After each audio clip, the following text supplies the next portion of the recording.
Congressman Pat Fallon of Texas, a member of the House Oversight and Armed Services Committees, joins me now. Thank you so much, Congressman, for talking to us. Okay, so President Biden returns from vacation this week to a GOP-led House, intent on investigations once McCarthy or whomever is chosen as Speaker. This after his administration has been under fire, obviously, for its handling of a number of issues. The southern border is a disaster. The economy, well, you know, the economy, COVID messaging, and the disastrous pullout from Afghanistan, to name a few. But until now, the Biden administration has had the protection of a unified Congress. How will all this change? And should the White House be worried? Well, Julie, thanks for having me on. I think the White House should be worried because they've been trying to really obfuscate and hide the truth from the American people, and we've had enough. Let's just talk, for instance, on the southern border. Now, in November, numbers were the worst in our history, 233,000 illegal crossings. We had never had a month prior to this prior to this year that had more than 200,000 illegal crossers. Yet under Joe Biden, we've had 8 months in a row of at least that number. And the border went from a crisis to a catastrophe. Now we're nearing a collapse. And we need to get to the truth, and we need to get to the bottom of where his priorities lie.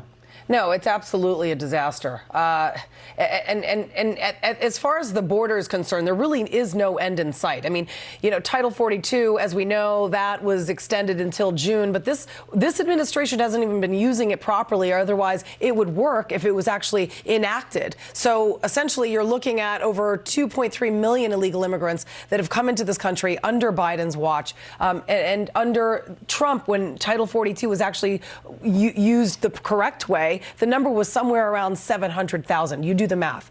Now, there's a Wall Street Journal opinion piece that I want to read. It says House GOP targets federal snoops, bolstered by conservative outrage over revelations in the Twitter file released by Elon Musk. House Republicans plan a new Judiciary Committee panel with the working name Select Committee on the Weaponization of the Federal Government. What say you on this whole controversy?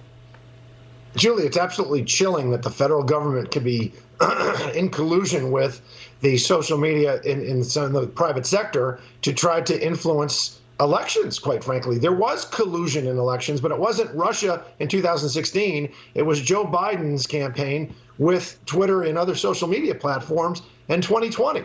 So again, without Elon Musk spending that $44 billion, we would probably have never known the truth because our worst fears seem to be, really realized.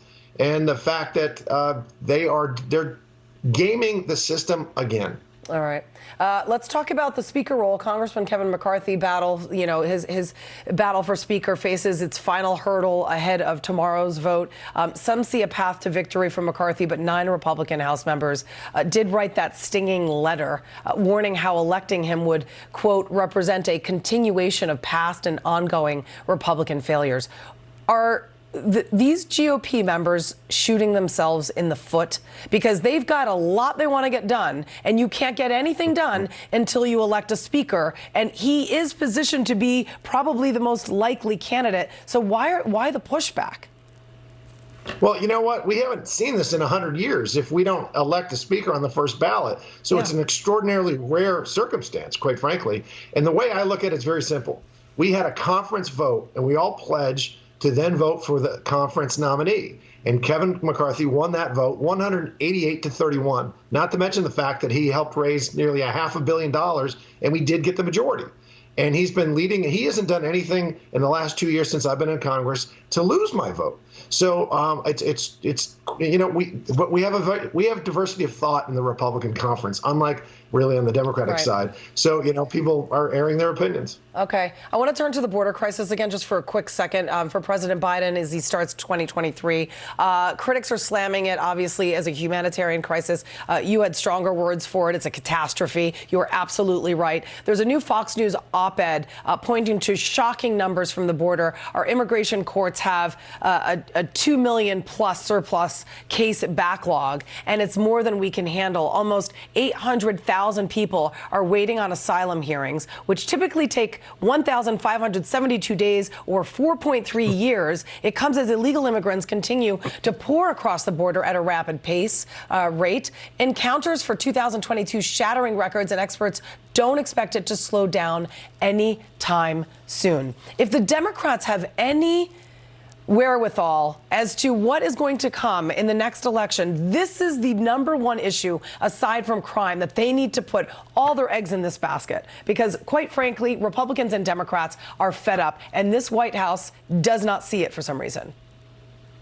No, Jackie, it's a de facto open border, and that's why we've seen in my state, in Texas, folks that live along the border leaving the Democratic Party in droves, electing members of Congress on the Republican side. That hasn't happened since Reconstruction in that area, because Joe Biden has made every state a border state. 160 different countries are represented by illegals that have crossed that border. 5 million illegal crossings under his watch. And then what a lot of people that, the legacy media is ignoring is 107,000 deaths, American deaths last year, or 2021 rather, to opioid overdoses. 80,000 of those fentanyl. Most of the fentanyl is produced in China and then ferried through Mexico into our country. That's asymmetrical warfare, and we have to acknowledge it. And we need a president with the guts to tell Xi Jinping to hold him to account. It's a national emergency. I mean, honestly, and the president's vacationing in St. Croix while people are dying by the hundreds and thousands on the border. It's absolutely horrific. Texas Congressman Pat Fallon, we appreciate you coming on. Thank you, and Happy New Year. Thanks, Julie. God bless. You too. Anita.